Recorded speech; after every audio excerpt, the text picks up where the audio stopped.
Eu tenho uma pergunta polêmica, vou levantar agora uma polêmica ao nosso amigo Ricardo, que é inclusive uma referência aqui em balística. Ricardo, vamos lá, agora eu vou polemizar, quero nem saber. G2C 9mm. O cara tá armado ou é melhor andar com uma peixeira amolada? 380 também. Fale um pouco sobre isso. É possível ainda um ser humano portar uma 380 pensando em defesa pessoal? Vamos começar pela 380. Beleza. É assim, então até bem pouco tempo é o que o cidadão tinha à disposição dele. Né? Qual é o grande problema do calibre 380? Hoje com os estudos de balística que a gente vê. Que inclusive na nossa época a gente era... Se puder até chegar um pouquinho mais perto. A gente era levado a crer que a melhor munição para 380 era qual? A ponta oca. Sim. E aí a gente descobriu aí com os estudos, né, o pessoal fazendo disparos, etc., descobriu-se que a 380 ponta oca não é uma opção muito bacana para defesa. E aí, se eu tiver hoje, como que a gente vê, se tivesse uma munição 380 aqui em cima da mesa, ponta oca ou ogival, a gente recomendaria que você usasse a ogival para defesa. Por quê? Porque ela vai ter o quesito mais importante do que a gente fala de uma munição para defesa, que é penetração. Entendi. Penetração é mais importante do que aquele famoso poder de parada, que é parar a munição e transferir energia? Como eu falei para você, né? Aquele famoso stopping power de Marshall, naquela época, ele trabalhava com algumas variáveis que hoje a gente não trabalha mais.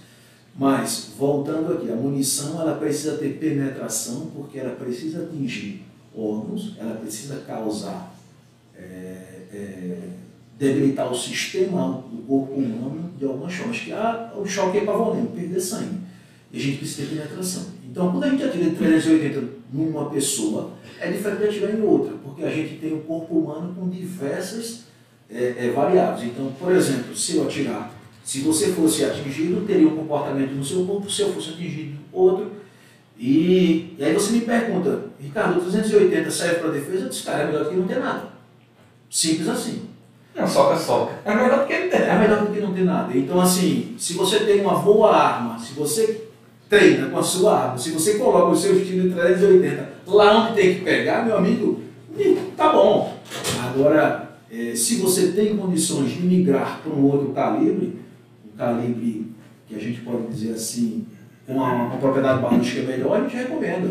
E a G2C 9mm? Giovanni, o cara está armado, mesmo com o tamanho de cano daquele, vai ter balística suficiente para o calibre 9mm?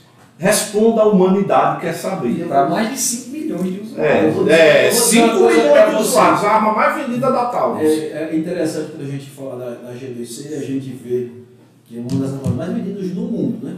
Quiçá a mais vendida. Passou de 5 milhões. Hoje é a mais vendida do mundo. É tanto que posicionou a Taurus, né, como a terceira que mais importa, os que mais vende armas nos Estados Unidos foi a G2C.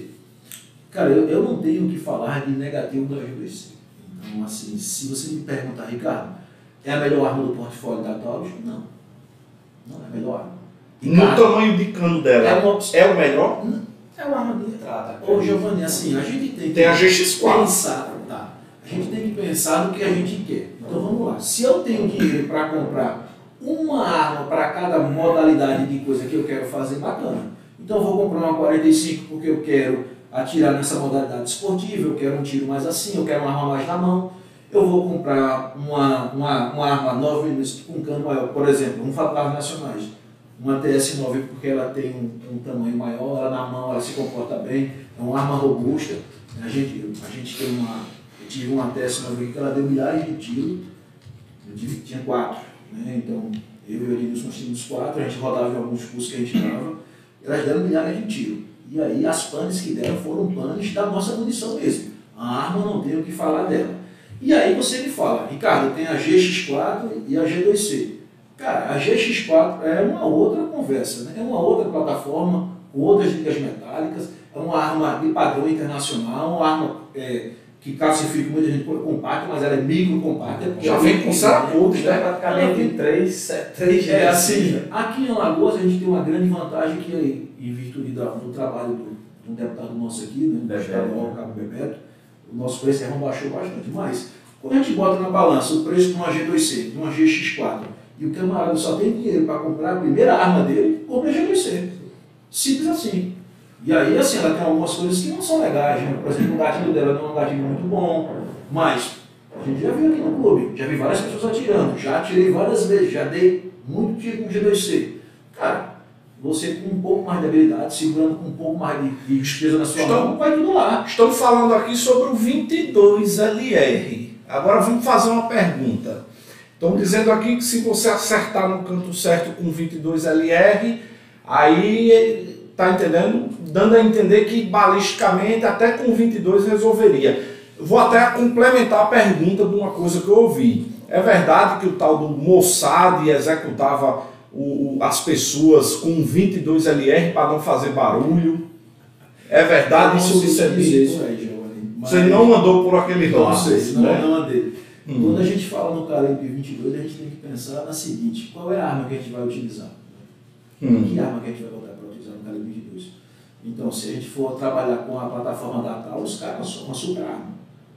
Esqueci o nome dela. TX. A TX. Uma super arma na mão. Também é fabricado fora do país. Mas assim, e aí eu vou voltar um pouquinho na minha época de meninos. Vamos atirar de revólver 22, 7 tiros, em que qualquer coisa desregulava o percussor dele, ele batia e a munição não deflagrava. Então a gente tem que levar em consideração isso. Hoje, o mundo do tiro, o mundo da defesa, ela diz que o calibre 22 é um calibre que ele não é indicado para defesa.